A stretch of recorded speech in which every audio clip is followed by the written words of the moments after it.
నమస్కారం. Welcome to నవలా హృదయం. ఈరోజు కథ వసంత శిశిరం. రచించిన వారు శ్రీమతి నవీన గారు. కథలోకి వెళ్లబోయే ముందు ఛానల్ను సబ్స్క్రైబ్ చేయడం మర్చిపోవద్దు. ఇక కథలోకి వెళ్ళిపోదాం. కాలేజీలో లైబ్రరీకి వెళ్లిన శిశిర, ఉమా కొన్ని పుస్తకాలను తీసుకుని పరిశీలిస్తూ ఉన్నారు. ఇంతలో పక్కనే ఉన్న ఉషా గ్యాంగ్ శృంగారానికి సంబంధించిన ఒక పుస్తకాన్ని వారి పుస్తకాలలో కలిపేసి ఏమీ తెలియనట్లుగా అమాయకంగా లైబ్రరీ అధికారి దగ్గర శిశిర ఉమాలను పట్టిస్తారు.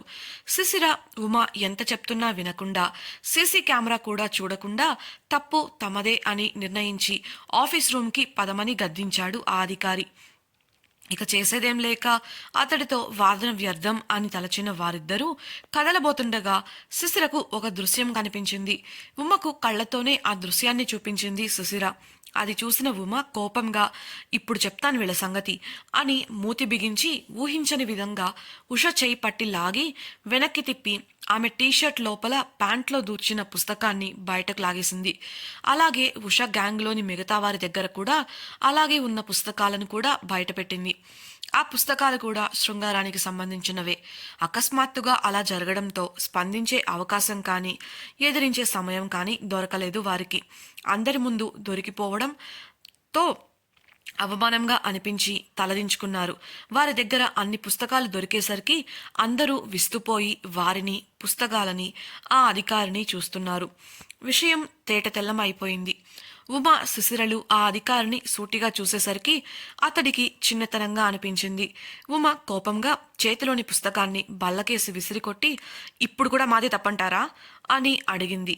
అక్కడే ఉన్న మరో అధికారి కల్పించుకొని, సార్, ముందు నుంచి ఆ అమ్మాయి సీసీ కెమెరా చూడమని చెప్తూనే ఉంది, ఒకసారి చెక్ చేద్దాం రండి అనగానే ఆ అధికారి అవమానంగా భావించి తలదించుకొని సరే పదండి అన్నాడు.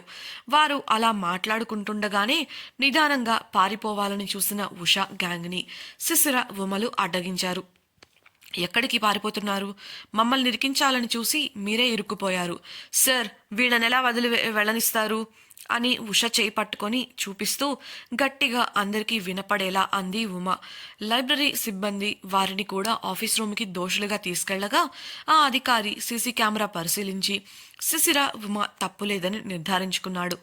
నేరుగా వారి దగ్గరికి వెళ్ళి, ఐఎమ్ సారీ, ఇక మీరు వెళ్ళొచ్చు అని చెప్పడంతో ఉమ 1 minute సార్ అని ఉష ముందుకెళ్ళి కోపంగా, ఇదే కనుక కాలేజ్ బయట జరిగి ఉంటే నీ దవడ పగిలిపోయేది. పెళ్ళయింది కాబట్టి అలాంటి బుక్స్ అవసరమని శిశిరనంటావా? ఇప్పుడు పెళ్లి కాకుండానే ఆ పుస్తకాలు చదువుతున్న మిమ్మల్ని ఏమనాలో మీ ఊహకే వదిలేస్తున్నా. ఇంకోసారి దాని జోలికి వస్తే మాత్రం కాలేజ్లో ఉన్నా సరే తాట తీసి ఎండకడతాను, జాగ్రత్త అని నాలుక మడత పెట్టి చెప్తూ చీదరించుకోగా శిశిర కూడా విసుగ్గా వారిని ఒక చూపు చూసి ఉమతో పాటు అక్కడి నుంచి వెళ్ళిపోయింది. లైబ్రరీ నుంచి బయటపడిన శిశిర ఉమలు గట్టిగా నిట్టూరుస్తూ తల విదిలించి తమ క్యాంపస్ దగ్గరకు చేరుకున్నారు. చిరాగ్గా, దొంగమొహాలు, మనకు వీళ్ల పీడ ఎప్పుడు వదులుతుందో ఏమో, నాకైతే మూడంతా పాడైపోయింది అంది ఉమ. అది విన్న శిశిర కూడా అవునన్నట్లు తల ఊపి మౌనంగా ఉంది. ఇంతలో శిశిర ఫోన్ రింగ్ అవ్వడంతో ఎత్తగా గణేష్ వారిద్దరిని సాయంత్రం ఒకసారి కేఫ్కి రమ్మని చెప్పాడు. అతడికి వస్తామని చెప్పి ఉమకు విషయం చెప్పిన శిశిర ఉమతో పాటే వేరే కబుర్లు మాట్లాడుతూ తన ఎదురుగా నవ్వుతూ వస్తున్న వ్యక్తిని చూసి ఆశ్చర్యపోయింది. మాట్లాడటం మానేసి తను ఇక్కడ ఏంటి అని ఆలోచనలో పడగా ఒక్కసారిగా మౌనంగా మారిన శిశిరను చూసి ఆమె చూస్తున్న వైపు చూసింది ఉమ. 5 అడుగుల 8 అంగుళాల ఎత్తులో అందంగా మెరిసిపోతూ సన్ గ్లాసెస్ పెట్టుకొని పైనుంచి క్రింది వరకు ఖరీదైన దుస్తులు వేసుకొని హుందాగా శిశిర దగ్గరకు వచ్చి నిలబడింది 25 ఏళ్ల యువతి. ఆ వ్యక్తి నవ్వుతూ శిశిరను, హాయ్ శిశిర, వాట్ ఏ కోఇన్సిడెంట్ అంటూ హత్తుకోగా శిశిర మొహమాటంగా నవ్వి, హాయ్ సౌమ్య గారు, ఎలా ఉన్నారు అని పలకరించింది. ఐఎమ్ ఫైన్, నువ్వెలా ఉన్నావు? అసలు ఎక్స్పెక్ట్ చేయలేదు తెలుసా, ఎక్సైటెడ్గా అంది సౌమ్య. శిశిర సౌమ్యంగా బావున్నాను అని చెప్పి చిన్నగా నవ్వింది. అయోమయంగా చూస్తున్న ఉమను చూసి, బై ద వే, తను నా బెస్ట్ ఫ్రెండ్ ఉమ, తను సౌమ్య గారు, వాసు గారి ఫ్యామిలీ ఫ్రెండ్ అని ఒకరిని ఒకరికి పరిచయం చేయగా ఫార్మాలిటీ కోసం పలకరించుకున్నారు ఇద్దరు. అనుమానంగా మీరేంటిక్కడ అన్న శిశిర ప్రశ్నకు, ఓహ్ అదా, నా ఫ్రెండ్ వాళ్ళ కజిన్ని కలవడానికి వచ్చాను. సచ్ ఏ బోరింగ్ కాలేజ్ తెలుసా, ఇలాంటి కాలేజీలు కూడా ఉంటాయా అంది చేత్తో గాలి విసురుకుంటూ. పక్కనే ఉన్న ఉమ, ఓరి దీనేశాలో అని మనసులో అనుకుంటుంటే ఉమ ముఖ కవళికలు అర్థం చేసుకున్న శిశిర ఆమెను వారించి చిన్నగా నవ్వి, అందరికీ మీలా అదృష్టం ఉండదు కదా సౌమ్య, ఫారెన్లో చదవడానికి ఆ మాత్రం తేడా ఉంటుందిలే అంది. యా దట్స్ ట్రూ అన్న సౌమ్య మాటలకు ఉమ ఆమెని కింది నుంచి పై వరకు కళ్ళు పెద్దవి చేసి వ్యంగ్యంగా చూసింది. హే, సరదాగా అలా బయటకు వెళ్దామా లంచ్కి, ఇట్స్ ఆన్ మీ అంది సౌమ్య. శిశిర మొహమాటంగా, అయ్యో సారీ సౌమ్య గారు, మాకిప్పుడు ఇంపార్టెంట్ క్లాసెస్ ఉన్నాయి, వి కాంట్ స్కిప్ అనగా ఉమా అవునన్నట్లు నవ్వుతూ తల నిలువుగా ఊపింది. Soumya, oh then why don't we go for shopping this weekend అడగగా, అది సౌమ్య అది సౌమ్య ఈ వీకెండ్ వాసుగారికి వేరే ఇంపార్టెంట్ ప్లాన్స్ ఉన్నాయని చెప్పారు, మనం ఇంకెప్పుడైనా వెళ్దాం, తప్పుగా అనుకోకండి అని సౌమ్య నొచ్చుకోకుండా చెప్పింది సుశిర. సౌమ్య కాస్త విచారంగా మొహం పెట్టుకొని, it's okay, let's definitely meet another time, bye అని చెప్పగా ఆమెకు బాయ్ చెప్పి ఇద్దరు క్లాస్కి వెళ్ళిపోయారు. వెళుతున్న దారిలో ఏంటని అతివేశాలు ఉమా డొక్కలో పొడుస్తూ అంది సుశిర వెటకారంగా. వెటకారంగా, ఆమెకన్నా తక్కువేలే, బోరింగ్ కాలేజ్ తెలుసా, ఇలాంటి కాలేజీలు కూడా ఉంటాయా అని సౌమ్యలాగే చేత్తో గాలి విసురుకుంటూ ఆమెను అనుకరించిన ఉమ్మను చూస్తూ పగలబడి నవ్వింది సుశిర. ఇక చాలే ఆపవే బాబు అన్న సుశిరను, ఇంతకీ ఎవరామె అడిగింది ఉమ. తన పోయినసారి వాసుగారికి కావలసిన వ్యక్తి ఇంటికి వచ్చారు ఆయన మనవరాలితో అని చెప్పాను కదా, ఆమె ఈమె అన్న సుశిర మాటలకు, అంటే వాసుగారిని గారికి పెళ్ళయిందని తెలియక సంబంధం మాట్లాడారన్నావు, ఆ అమ్మాయా ఆశ్చర్యంగా అడిగింది ఉమ. అవును అని చెప్పిన సుశిరతో, మరి నీ వెంట ఎందుకు పడుతుంది, అంటే నీతో స్నేహం చేయాలని ఎందుకు అనుకుంటుంది, నువ్వు తనకి యాక్చువల్గా శత్రువువి కదా అంది అని ప్రశ్నించింది ఉమ. ఏమో ఎవరికి తెలుసు, ఆ పెద్ద ఆయనంటే వాసుగారికి గౌరవం, అందుకే తప్పదు అని భుజాలు ఎగరేస్తూ తన సీట్లో కూర్చున్న సుశిర క్లాస్లోకి ప్రొఫెసర్ రావడంతో ఆ చర్చకు అంతటితో చరమగీతం పాడి పాఠంలో మునిగిపోయింది. వసంత్ ఆఫీస్లోని మీటింగ్ ఛాంబర్లో దాదాపు గంటన్నర నుంచి ప్రాజెక్టు విషయంగా కంపెనీలోని అన్ని విభాగాల ఉద్యోగులతో చర్చ జరుగుతూనే ఉంది. అది ప్రభుత్వంకు సంబంధించిన ప్రాజెక్ట్ కావడంతో ప్రతి చిన్న విషయాన్ని కూడా విపులంగా పరిశీలించి చర్చించి నిర్ణయాలు తీసుకుంటున్నారు. వసంత్ ఆ చర్చలో భాగమై తన సలహాలు ఇస్తూ తన సహోద్యోగుల అభిప్రాయాలను తెలుసుకుంటూ ఉన్నాడు. చివరికి ప్రాజెక్టుకు సంబంధించిన అన్ని విషయాలపై ఒక స్పష్టమైన అభిప్రాయానికి వచ్చి వాటి గురించి అందరికీ వివరించాడు. అందరూ ఆ విషయాలను నోట్ చేసుకోగా, ఓకే ఇక అనుకున్న ప్రకారమే పని మొదలు పెట్టండి, ఏదైనా సమస్యలు ఉంటే తర్వాతి మీటింగ్స్లో చర్చిద్దాం, గో హెడ్ గైస్ అని చెప్పడంతో అందరూ అక్కడి నుంచి వెళ్ళిపోయారు. 2 గంటల నుంచి ప్రాజెక్టు విషయమై ఆలోచనలతో తల బ్రద్దలవుతోంది. దాంతో రిసెప్షన్కి ఫోన్ చేసి కాఫీ తెమ్మన్నాడు. ఆమె, ఓకే సార్, మీకోసం ఎవరో ఐశ్వర్య అంట ఇప్పటికే 4 సార్లు ఫోన్ చేశారు, మీ ఫోన్కి చేస్తే కలవలేదంట అని చెప్పడంతో, ఓకే ఐల్ చెక్ అని చెప్పి తన మొబైల్ చెక్ చేశాడు. అప్పటికే తన ఫోన్లో ఐశ్వర్య నుంచి 12 మిస్డ్ కాల్స్తో పాటు 20 మెసేజ్లు కూడా ఉండడంతో, గాడ్ ఈ విషయం మర్చిపోయాను అని మెసేజెస్ చూస్తుండగానే ఐశ్వర్య నుండి మళ్ళీ కాల్ వచ్చింది. లిఫ్ట్ చేసి మాట్లాడి, ఓకే ఐల్ కమ్ నౌ అని ఫోన్ పెట్టబోతుండగా కాఫీ తీసుకొని లోపలికి వచ్చాడు కిషోర్. అతని దగ్గర నుండి కాఫీ తీసుకుంటూ, నువ్వెప్పటి నుంచి అటెండర్ జాబ్ మొదలుపెట్టావు అన్నాడు వెటకారంగా. వసంత్ వంక కోపంగా చూసి, ఏమాత్రం తగ్గకుండా నీకు పిఏగా మారినప్పటి నుంచి చేస్తుంది అదే కదా అన్నాడు కిషోర్. వసంత్ ఏం మాట్లాడకుండా మౌనంగా కాఫీ తాగుతుంటే, అయినా లంచ్ చేయకుండా కాఫీ ఏంటి ఈ టైంలో కిషోర్ అడగగా, తలనొప్పిగా ఉందన్నాడు వసంత్. సరే ఈ పనిలో నేను చూసుకుంటాలే కానీ నువ్వు ఇంటికి వెళ్ళు అన్న కిషోర్కు, లేదురా ఐశ్వర్యని కలవడానికి వెళ్ళాలి అన్నాడు వసంత్. అవును ఎందుకు, అది ఇప్పటికి 10 సార్లు ఫోన్ చేసింది నాకు కూడా, మీటింగ్లో ఉన్నాడంటే నాకు చివాట్టు పెట్టిద్దేంటి, దెబ్బకు మళ్ళీ ఫోన్ ఎత్తలేదు దాంతో ఎందుకని అని చెప్పాడు కిషోర్. నేనే కలవాలని చెప్పాను. సడన్ మీటింగ్ వల్ల మర్చిపోయాను. ఇప్పుడు వెళ్ళాలి అని కప్పు బల్లపై పెట్టి లేచి వెళ్ళబోతున్న వసంత్ని, రేయ్ కొంచెం రెస్ట్ తీసుకొని వెళ్ళొచ్చు కదా అంటున్నా వినకుండా హడావిడిగా వెళ్ళిపోయాడు వసంత్. వీడేంటో నాకెప్పటికీ అర్థం కాడు అనుకుంటూ తన పనిలో పడిపోయాడు కిషోర్. కాలేజీలో సాయంత్రం క్లాసులన్నీ అయిపోవడంతో శిశిర ఉమలు నేరుగా కేఫ్కి వెళ్లారు. గణేష్తో మాట్లాడి స్టాక్ గురించి తెలుసుకున్నారు. గణేష్ మాట్లాడుతూ, స్టాక్ ఆర్డర్ పెట్టాలి శిశిర, ఆ పని రేపు మర్చిపోకుండా చేసేయమ్మా అనగా, అదేంటన్నా మనం స్టాక్ శనివారమే కదా ఆర్డర్ పెట్టేది, రేపు ఇంకా శుక్రవారమేగా శిశిర అంటుంటే వింతగా చూశారు ఉమా గణేష్లు. తనని వింతగా చూస్తుండటంతో ఏమైంది, ఎందుకలా చూస్తున్నారు అని అడిగింది అయోమయంగా. తన ఫోన్లో క్యాలెండర్ తెరిచి చూపిస్తూ, శుక్రవారం ఇవాళ రేపు కాదు అన్న ఉమ మాటలకు బిత్తరపోయి తన మొబైల్ కూడా చెక్ చేసుకున్న శిశిర, ఓ గాడ్, నేను కనీసం లీవ్ లెటర్ కూడా రాయలేదు. రేపు శుక్రవారం అనే ఆలోచనతో అన్ని పనులు రేపు చేసుకోవచ్చులే అని ధీమాగా ఉన్నాను అంది.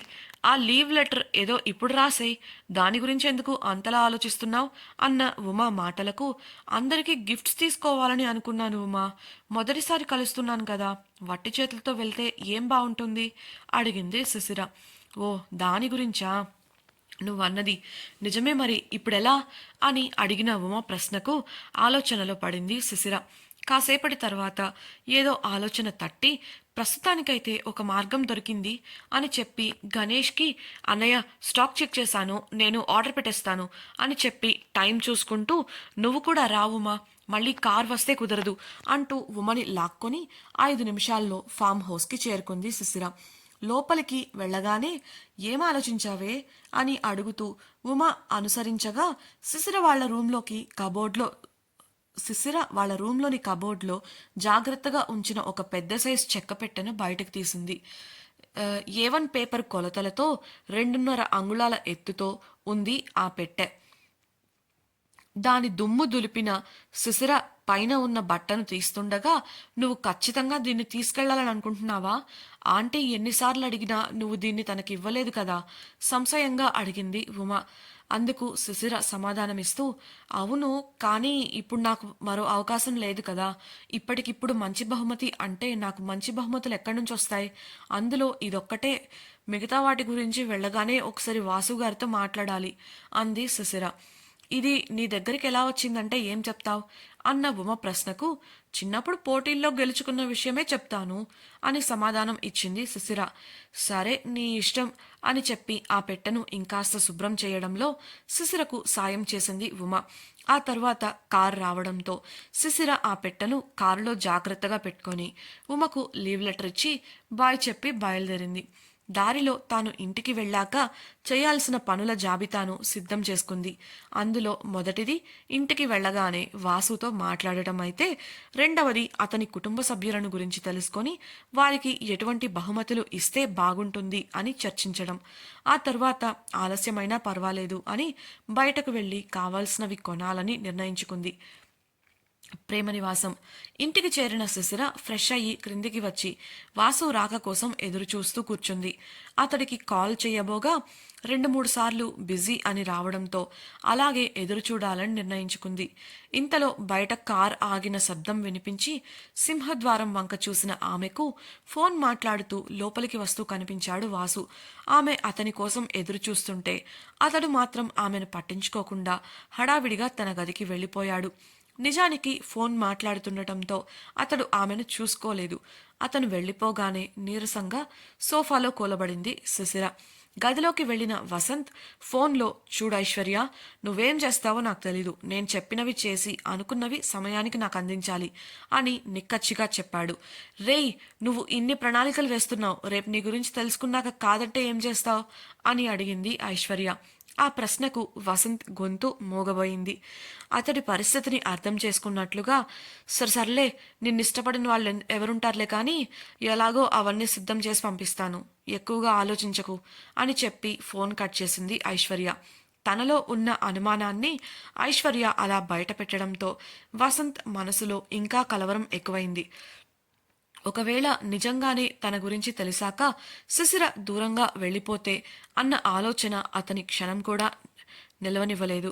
ఆ ఆలోచనలతోనే స్నానం చేసి వచ్చి హాల్లోకి వెళ్ళాడు. ఎదురుగా సోఫాలో నీరసంగా ముఖం పెట్టుకొని కూర్చున్న శిశిరను చూసి దగ్గరకు వెళ్ళి, ఏం చేస్తున్నావిక్కడ? ఎందుకలా ఉన్నావ్? అడిగాడు వసంత్ కంగారుగా. అది మీకోసమే ఎదురుచూస్తున్నాను అన్న శిశిర మాటలకు, ఎందుకు అన్నాడు వాసు. ఇంత ఆలస్యంగా అడుగుతున్నందుకు క్షమించాలి, కానీ నేను ఏదో ఆలోచనలో ఉండి ఇలా ఆలస్యమైంది అని సంజాయిషి ఇస్తుంటే శిశిరను చూస్తూ ఉన్నాడు వాసు. అది రేపు మీ కుటుంబ సభ్యులను కలవాలన్నారు కదా, మొదటిసారి కలుస్తున్నాను, వారికి నచ్చేవేంటో చెప్తే బహుమతులు తీసుకుందామని సంశయిస్తూ అతని ముఖంలోకి చూస్తూ అడిగింది శిశిర. ఆమె తన గురించి, తన వాళ్ల గురించి అంత శ్రద్ధ తీసుకోవడం నచ్చి అతని పెదవులపై సంతోషపు చిరునవ్వు వికసించగా, అంతలోనే ఐశ్వర్య అడిగిన ప్రశ్న గుర్తొచ్చి ఆ నవ్వు మాయమైంది. అతడు ఏం చెప్తాడో అని పెన్ను పేపర్ పట్టుకొని అతని వంకే చూస్తున్న శిశిరను చూసి, ఇలా చూడు శిశిర, నీతో నేనొక విషయం చెప్పాలి అన్నాడు. ఏంటన్నట్లు ఆమె అతడిని చూస్తుండగా ఆమె చేతిని తన 2 చేతుల్లోకి తీసుకోగా ఆమె కంగారు పడింది.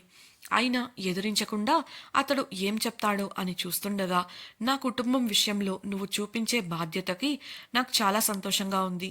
కానీ నా గురించి, నా వాళ్ళ గురించి ఒక పెద్ద నిజాన్ని నేను నీ దగ్గర దాచాను. ఆ విషయం నేనుగా నీకు చెప్పడం కన్నా నువ్వు రేపు వారిని కలిసాక తెలుసుకుంటే బాగుంటుందని నా అభిప్రాయం. ఆ నిజం తెలుసుకున్నాక మన బంధం విషయంలో నువ్వు ఎలాంటి నిర్ణయం తీసుకున్నా నేనందుకు కట్టుబడి ఉంటాను అన్న అతని మాటలకు అతని గొంతులోనూ కళ్ళల్లోనూ ఏదో తెలియని బాధ తొంగి చూసింది. అంతలోనే అతడు మామూలుగా మాట్లాడుతూ, అయినా నువ్వు వాళ్ళందరినీ కలవడమే పెద్ద బహుమతి. అంతకు మించిన బహుమతులు వారెవరు కూడా ఎదురు చూడరు. నువ్వు ఆ విషయం గురించి పెద్దగా ఆలోచించకు అన్నాడు వాసు. కానీ అని చెప్పబోయిన ఆమెను ఆపి, ఈ 2 రోజుల్లో అక్కడే చిన్న చిన్న సెలబ్రేషన్స్ కూడా ఉంటాయి. దానికి తగ్గట్లుగా నీ లగేజ్ సర్దుకో. పద, త్వరగా తినేసి వెళ్దాం, మళ్ళీ ఉదయాన్నే బయలుదేరాలి కదా అని చెప్పడంతో తినేసి ఎవరికి వారు తమ తమ గదులలోకి వెళ్ళిపోయారు. ఇంతకీ ఐశ్వర్య ఎవరు? ఆమెకు వసంత్ ఇచ్చిన పని ఏంటి? వసంత్ దేని గురించి అంతలా ఆలోచిస్తున్నాడు? అతడి గురించిన నిజం తెలిసాక శిశిర ఎలాంటి నిర్ణయం తీసుకోబోతుంది? మీకు ఏదైనా సమాధానాలు తెలిస్తే తప్పకుండా కమెంట్ సెక్షన్లో తెలియచేయగలరు. అలాగే నెక్స్ట్ ఎపిసోడ్స్ని ఇంట్రెస్టింగ్గా వినాలనుకుంటున్నారా? అయితే ఛానల్ సబ్స్క్రైబ్ చేసి తప్పకుండా వినేయండి. మీకు ఈ వీడియో కనుక నచ్చినట్లయితే లైక్ చేసి షేర్ చేయండి. Thank you for listening. ఇట్లు మీ నవలా హృదయం టీమ్.